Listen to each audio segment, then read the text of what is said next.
ಪ್ರಸ್ತುತ ಈಗ ಬಂಟ್ವಾಳ ಕಂಚಿಗಾರಪೇಟೆ ನನ್ನ ನಿವಾಸ. ನನಗೆ ಒಬ್ಬ ತಮ್ಮ ಮತ್ತೆ ಒಬ್ಬ ಅಣ್ಣ ಇದ್ದಾನೆ. ತಾಯಿ ಜಲಜಾಕ್ಷಿ, ತಂದೆ ರಾಜೇಶ್ ಆಚಾರ್ಯ. ತಂದೆ ಮರದ ಕೆಲಸ ಮಾಡ್ತಿದ್ರು. ನನ್ಗೆ ಹುಟ್ಟಿದಾಗಲೇ ಮೊದಲು ತಂದೆ ತಾಯಿಗೆ ಶಾಕ್ ಆಗಿತ್ತು, ಹೇಗೆ ಅವ್ರಿಗೆ ಸಾಕುದು ಅಂತ. ಈ ಕೈಯದ ಹೀಗೆ ಇದರಿಂದ ಹೇಗೆ ಸಾಕುದು ಅಂತ ಅವರಿಗೆ ಕೂಡ ಒಂದು ಇದಿತ್ತು. ಮತ್ತೆ ನನ್ನೆಲ್ಲ ಇದೆ ಒಂದು ಕಾರ್ಯದಲ್ಲಿ ಬರೆಯುವುದಾಗಿರ್ಬೋದು, ಡ್ರಾಯಿಂಗ್ ಆಗಿರ್ಬೋದು, ಅದೇನಾದ್ರು ನಾನು ಕಲಿಯುವುದು ಅಥವಾ ಮಾಡುದಿದ್ರೆ ಅದೆಲ್ಲ ನನಗೆ ನನ್ನ ಇನ್ಸ್ಪಿರೇಷನ್ ಏನಿದ್ರು ನನ್ನ ತಾಯಿ. ನನ್ನ ತಾಯಿಯಿಂದಲೂ ತಾಯಿ ನನಗೆ ಮೊದಲು ಬರೀಲಿಕ್ಕೆ ಕಲಿಸಿದ್ರು.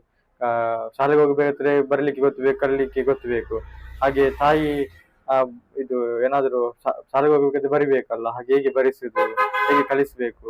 ಅವರು ಕೂಡ ನನ್ನ ತಾಯಿ ಕೂಡ ನಾನು ನಮ್ಮಂತ ಶಾಲೆಯವರಿಗೆ ಶಾಲೆಯಲ್ಲಿ ಸೇರಿಸದೆ ಬೇರೆಯವರು ಕಲಿಯುವಂತ ಶಾಲೆ ಕಡೆ ಸೇರಿಸಿದ್ರು. ಅಂದ್ರೆ ಬೇರೆಯವರ ಜೊತೆ ಸೇರಿ ಬೇರೆಯವರ ತರ ಆಗ್ಬೇಕು ಅನ್ನೋ ತಾಯಿ ಒಂದು ದೃಢ ನಿರ್ಧಾರದಿಂದ ನಾನೊಂದು ಹೀಗೆ ಕಲಿತಿರೋದಾಗಿರ್ಬೋದು ಅಥವಾ ಡ್ರಾಯಿಂಗ್ ಮಾಡುತ್ತಿರ್ಬೋದು. ಡ್ರಾಯಿಂಗ್ ಅಲ್ಲಿ ಕೂಡ ಹಾಗೆ ನಂಗೆ ಶಾಲೆಯಲ್ಲಿ ಕಾಂಪಿಟೇಷನ್ ಎಲ್ಲ ಆಗ್ತಿತ್ತು. ಅದ್ರ ನಂಗೆ ಕಲಿಯೋದ್ರ ಜೊತೆಗೆ ಈ ಒಂದು ಶಾಲೆಯಲ್ಲಿ ಆಗುವಂತ ಕಾಂಪಿಟೇಷನ್ ಅಲ್ಲಿ ಕೂಡ ಪಾರ್ಟಿಸಿಪೇಟ್ ಮಾಡ್ಲಿಕ್ಕೆ ನನಗೆ ಭಾರಿ ಇಂಟ್ರೆಸ್ಟ್ ಇತ್ತು. ಹಾಗೆ ಮೊದಲೇ ನನಗೆ ಒಂದು ಡ್ರಾಯಿಂಗ್ ಕೂಡ ಮಾಡಿದ್ದೆ. 1ನೇ ಕ್ಲಾಸಲ್ಲಿ ಒಂದು ಗಿಳಿ ಡ್ರಾಯಿಂಗ್ ಮಾಡಿದ್ದೆ. ಅದಕ್ಕೆ ಕೂಡ ಒಂದು ಮೊದಲನೇ ಪ್ರೈಸ್ ಕೂಡ ಬಂದಿತ್ತು. ಅದು ಕೂಡ ಇಲ್ಲಿ ಉಂಟು ಮೇಲೆ. ಅದು ನನಗೆ ಒಂದು ನೆನಪಿರುವಂತ ವಿಷಯ. ಇಷ್ಟು ಡ್ರಾಯಿಂಗ್ ಮಾಡಿದ್ರಲ್ಲಿ ಅದು ಕೂಡ ನಂಗೆ ಯಾವಾಗ್ಲೂ ನೆನಪಿರ್ತದೆ. ಹಾಗೆ ಮುಂದಕ್ಕೆ ನಾನು ಮತ್ತೆ ಡ್ರಾಯಿಂಗ್ ಅಲ್ಲಿ ನಂಗೆ ಎಷ್ಟು ಇಂಟ್ರೆಸ್ಟ್ ಆಗಿ ಬಂದಂತೆ ನನ್ನ ಅಣ್ಣ ಭಾವ ಅವರು ಡ್ರಾಯಿಂಗ್ ಮಾಡ್ತಿದ್ರು. ಲೀಫ್ ಇದ್ದು ಸೀನರಿ ಡ್ರಾಯಿಂಗ್ ಮಾಡ್ತಿದ್ರು. ಅದನ್ನ ನಾನು ನೋಡುತ್ತಾ ಇದ್ದೆ. ಈ ಡ್ರಾಯಿಂಗ್ ಆಗಿರ್ಬೋದು ಅಥವಾ ಸ್ಕೂಟರ್ ಬಿಡೋದಾಗಿರ್ಬೋದು, ಈ ಕ್ಲೇ ಮಾಡಲಿಂಗ್, ಮೋಡಿ ಕಟ್ಟು, ಇದೆಲ್ಲ ನಾನು ಹೆಚ್ಚಾಗಿ ನೋಡಿ ಕಲ್ತದ್ದು. ಈ ಡ್ರಾಯಿಂಗ್ ಎಲ್ಲ ಯಾವುದೇ ಕ್ಲಾಸ್ಗೆಲ್ಲ ಹೋಗದೆ ಹೆಚ್ಚಾಗಿ ನೋಡಿ ಕಲ್ತದ್ದು. ಮತ್ತೆ ನನ್ನ ಇಂಟ್ರೆಸ್ಟ್ ಇಂದ ಈಗ ಎಕ್ಸಾಮ್ ಆಗಿ ರಜೆ ಎಲ್ಲ ಸಿಕ್ತಾಗ ಸುಮ್ಮನೆ ಟೈಮ್ ವೇಸ್ಟ್ ಮಾಡುದಂತ ಹೇಳಿ ಒಂದು ಚಿಕ್ಕದೇನೋ ಮಾಡ್ತಾ ಇದ್ದೆ, ನೋಡಿಕೊಂಡು ಮಾಡ್ತಾ ಇದ್ದೆ. ಅದೇ ಮತ್ತೆ ಬೆಳೀತಾ ಬೆಳೀತಾ ಈಗ ನಾನು ಕಮಿಷನ್ ಆರ್ಟ್ ಅದನ್ನೆಲ್ಲ ಮಾಡ್ತೀನಿ. ಮತ್ತು ಯಾರೆಲ್ಲ ಸಮಾಜ ಸೇವೆ ಎಲ್ಲ ಮಾಡ್ತಾರೆ, ಮತ್ತೆ ಎಲ್ಲ ಫಿಲ್ಮ್ ಆಕ್ಟರ್ಸ್ ಯಾರಾದ್ರು ಬಂದ್ರಿ ಅವರಿಗೊಂದು ಖುಷಿ ಆಗ್ಲಿ ಅನ್ನೋದು ನನ್ನೊಂದು ಚಿಕ್ಕ ಇದರಿಂದ, ನನ್ನೊಂದು ಚಿಕ್ಕ ಟ್ಯಾಲೆಂಟ್. ಅದರಿಂದ ಅವರಿಗೆ ಖುಷಿ ಪಡಿಸೋದು ಅನ್ನೋ ಉದ್ದೇಶದಿಂದ ಈ ಡ್ರಾಯಿಂಗ್ ಎಲ್ಲ ಮಾಡಿ ಕೊಡ್ತಾ ಇದ್ದೆ. ಅದೇ ಈಗ ನಾನು ಮಾರ್ಚ್ 11ಕ್ಕೆ ಇದು ಇಂಡಿಯಾ ಬುಕ್ ಆಫ್ ರೆಕಾರ್ಡ್ಗೆ ಒಂದು ಟ್ರೈ ಮಾಡಿದ್ದೆ.